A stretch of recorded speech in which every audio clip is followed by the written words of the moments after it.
Salut mes chouchous, j'espère que vous allez bien, que vous avez une grosse patate, que vous avez plein d'énergie et surtout que chaque instant de votre vie, vous vous réalisez. Alors je sais que parfois on traverse des périodes un petit peu délicates, un peu difficiles, parfois même des périodes très difficiles.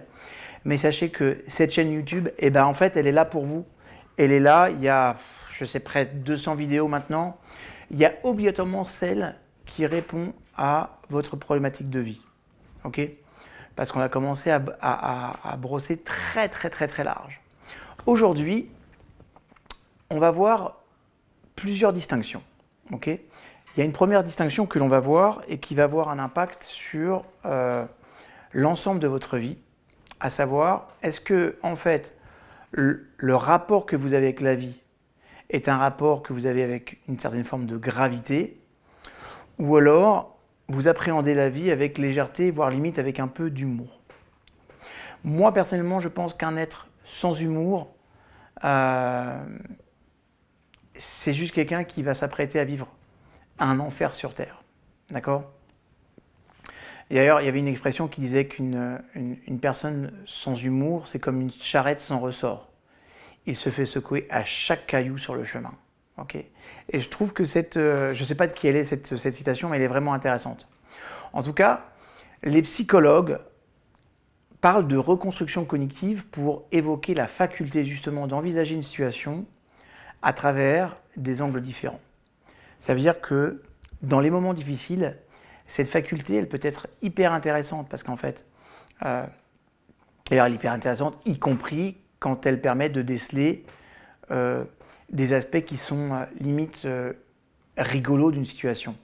C'est-à-dire cette capacité à regarder une situation avec un petit peu plus de légèreté, avec un petit peu plus de positif.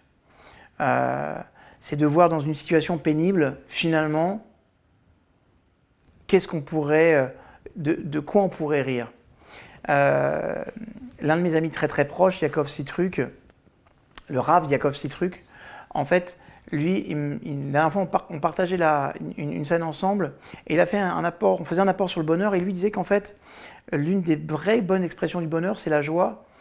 Mais en fait, sachez que par exemple, le rire n'est disponible que quand vous avez un potentiel de joie. Et quand il a dit ça, ça m'a percuté très fort. C'est vrai que quand on peut rire d'une situation, c'est qu'on a au fond de nous, en fait, un potentiel de joie. Alors, c'est vrai que naturellement, dans certains cas, la gravité s'impose. Hein, mais vous allez voir que la plupart du temps, nous prenons, et puis nous prenons la vie vraiment trop au sérieux. Et en faisant ça, en fait, on passe à côté d'une dimension comique, d'une dimension rigolote de la vie. Vous savez, regardez, très souvent on dit, dans 10 ans, j'en rigolerai. Pourquoi tu commences pas maintenant ? Puisque tu sais qu'un jour, tu vas en rire. Et puisque tu sais qu'un jour, tu vas trouver dans cette situation une dimension extrêmement comique. Pourquoi tu commences pas maintenant ? Ça va te libérer de la pression que tu as en lien avec la situation. Et du coup, en fait, cette légèreté, elle va pouvoir te donner accès à quelque chose qui s'appelle la créativité. C'est comme des personnes qui disent « Ah, si seulement on avait 10 ans de moins ». Mais tu les as. Parce que dans 10 ans, tu te feras exactement la même réflexion. Donc, fais comme si tu avais les 10 ans de moins. D'accord ? C'est exactement le même principe. Maintenant, en retrouvant l'étincelle de rire qu'on a peut-être perdue en sortant de notre enfance, en sachant s'amuser, c'est comme ça qu'on va commencer aussi à entretenir une bonne santé psychologique et puis un véritable rapport aussi à quelque chose qui est beaucoup plus sympa et pour notre cerveau, parce que quand on rit, quand on met en place de la dérision, on libère toute une biochimie qui nous exprime vraiment que c'est important et que c'est une vraie source de bonheur. Juste un petit peu, sa 50e année, il y a un monsieur qui s'appelle Norman Cousins, qui est à la base du développement aux États-Unis qu'on appelle la psychoneuroimmunologie. Psychoneuroimmunologie. Et Norman Cousins, en fait, il a appris qu'il était atteint d'une arthrite extrêmement sévère. Il ne pouvait plus se passer d'antalgique le jour, ni de somnifères la nuit. Et le pire, les médecins lui ont annoncé que ses jours était vraiment compté. Il s'est alors rappelé qu'il avait lu quelque part que la détresse affective pouvait avoir des effets néfastes sur le système immunitaire. À l'époque, c'était qu'une hypothèse. Mais lui, il y croyait dur comme fer. Je vous renvoie au pouvoir des croyances. Et comme il avait cette conviction en tête, comme il avait ça dans sa tête, il a décidé de prendre sa maladie à bras-le-corps. Il a quitté l'hôpital et il s'est fait sa propre prescription médicale. Et dans sa propre prescription médicale, il avait un traitement avant tout à base de rire. Vous avez bien compris, de rire. Il s'est mis à regarder tous les films des Marx Brothers. Il a loué les services d'une infirmière qui était chargée de lui lire des histoires drôles. Et il s'est très vite rendu compte que s'il s'en payait une bonne tranche, s'il était mort de rire, il passait 2 heures sans souffrir. Vous imaginez ? Chaque fois qu'il avait une grosse crise de rigolade, 2 heures après, aucune souffrance. Et en fin de compte, cette approche thérapeutique s'est avérée tellement efficace qu'il a pu oublier complètement les antalgiques, complètement les somnifères, et il a même repris son travail. Et il a fallu des années à la communauté scientifique pour parvenir eux-mêmes à ces conclusions que Norman Cousins, lui, il avait vécu à travers son expérience. De nos jours, on trouve une multitude d'études qui portent sur le rire et ses propriétés analgésiques, d'accord ? Sans parler des effets bénéfiques sur le système immunitaire, sur tout ça.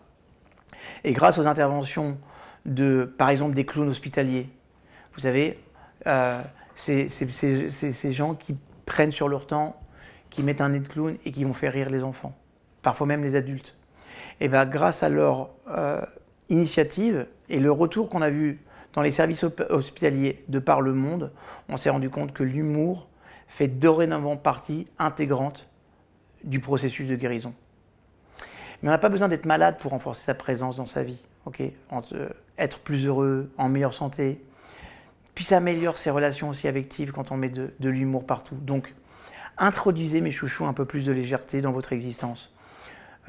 Regardez votre émission de télé préférée, lisez des histoires drôles sur Internet, écoutez rire et chansons, passez du temps avec vos amis et surtout les amis qui vous font rire. Je vous jure que ça va vraiment, vraiment vous aider. Et quand vous aurez cette puissance-là, vous pourrez passer à une autre distinction. Une distinction qui est importante. Est-ce que je prends part à la compétition ? Ou est-ce que je me concentre sur ce qui compte vraiment dans ma vie ? On vit dans une société qui veut nous faire croire que tout ce qui mérite notre estime, c'est ce qui s'estime. Que tout ce qui compte, c'est ce qui se compte. D'accord ? Alors qu'on sait que vous et moi, en vrai, dans la vie quotidienne, rien n'est plus faux.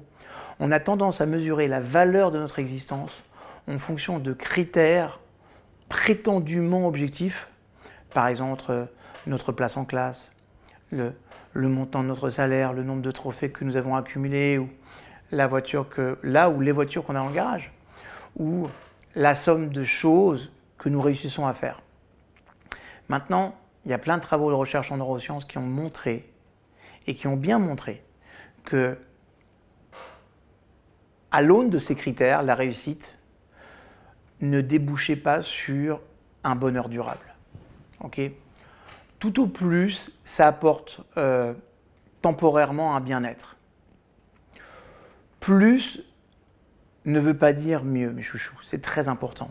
Moi, je crois profondément que la voie de l'épanouissement affectif, la voie de notre propre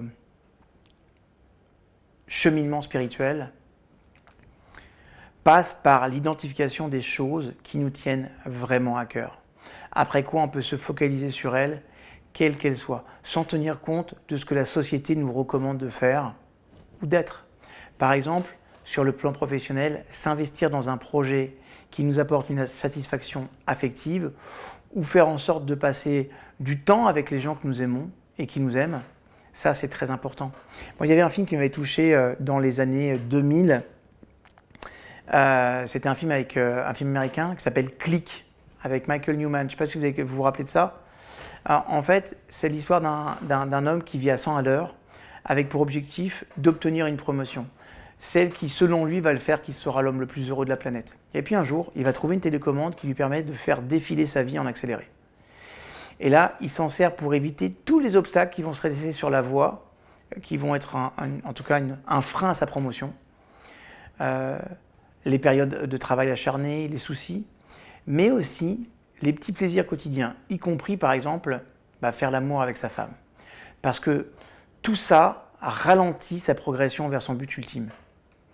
Et on va se rendre compte à travers ce film que tout ce qui n'est pas intimement lié à son but va être considéré comme un détour inutile.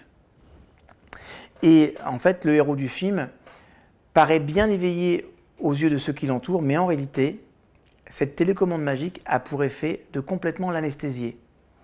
Non pas quelques heures, comme quand on veut nous éviter de souffrir pendant une intervention chirurgicale, mais pendant le plus clair de son existence.